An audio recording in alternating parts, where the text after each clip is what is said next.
வணக்கம் நண்பர்களே.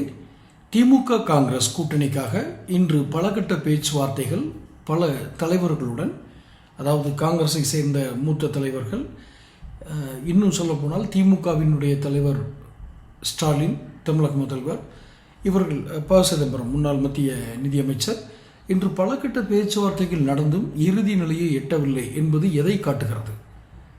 அவர்கள் காங்கிரஸார் இதை ஒரு கண்துடைப்பு நிகழ்ச்சியாக தான் நடத்துகிறார்கள். நிச்சயமாக தமிழக வெற்றி கழகத்திற்கு அந்த கட்சியோடு அவர்கள் கூட்டணி அமைத்துக் கொள்வார்கள் என்பது கிட்டத்தட்ட உறுதியாகிவிட்டது. இது யாரும் நமக்கு சொல்ல வேண்டியதில்லை. நடக்கும் நிகழ்ச்சிகளை பார்த்தாலே தெரியும். ஒரு பார்கெனிங் கெப்பாசிட்டி, அதாவது பேரம் பேசும் வலிமை திமுக எப்போதோ இழந்து விட்டது. அது அவர்கள் நடந்து கொள்ளும் விதத்திலேயே தெரிகிறது.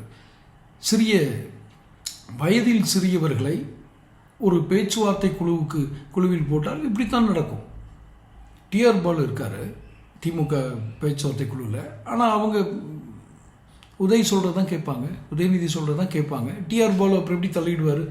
டிஆர் பாலு, துரைமுருகன், இதுக்கு முன்னால் இருந்த திமுகவினுடைய இரண்டாம் கட்ட தலைவர்கள், கருணாநிதி அவர்கள் உயிரோடு இருந்த பொழுது இருந்த தலைவர்கள், இவர்களெல்லாம் பேசும், அதாவது கன்வின்சிங் கெப்பாசிட்டி, ஒருவரை தன் கருத்துக்கு உடன்பட வைக்கும், சமரசம் செய்ய வைக்கும் அந்த பலன் உண்டு.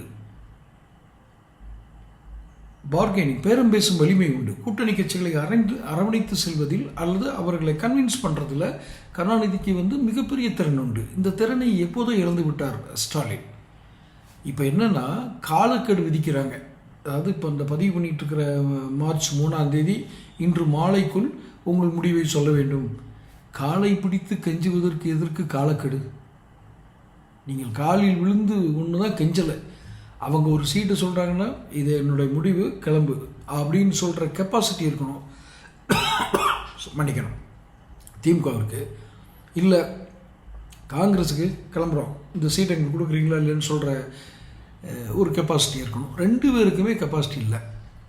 ஒருவருக்கு காலில் விழுந்து மாறி மாறி காலில் விழுந்து கெஞ்சுறதுக்கு ஒரு காலக்கெடு. இதுக்கு நீண்ட அரசியல் அனுபவம் கொண்ட முன்னாள் மத்திய அமைச்சர், நிதியமைச்சர், தமிழ்நாட்டினுடைய முதலமைச்சர், ஒரு விஷயம் கவனிச்சிங்களா? இவங்கெல்லாம் மக்கள் நலனுக்காகவா இவ்வளோ நேரம் ஒரு நாள் முழுக்க மாறி மாறி காரில் அங்கேயும் இங்கேயும் சுற்றுறாங்க? கொள்கை கூட்டணி அல்ல, கொள்ளையடிக்கும் கூட்டணி. அதற்காகத்தானே கூட்டணி. மக்கள் வரி பணம் எப்படியெல்லாம் செலவாகிறது உங்களுக்கு புரியுதா? கொஞ்சம் சிந்தித்து வாக்களியுங்கள்.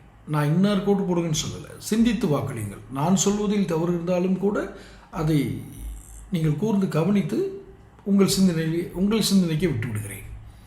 தொடர்ந்து பேசுவோம். சேனலை சப்ஸ்கிரைப் பண்ணிக்கணும்.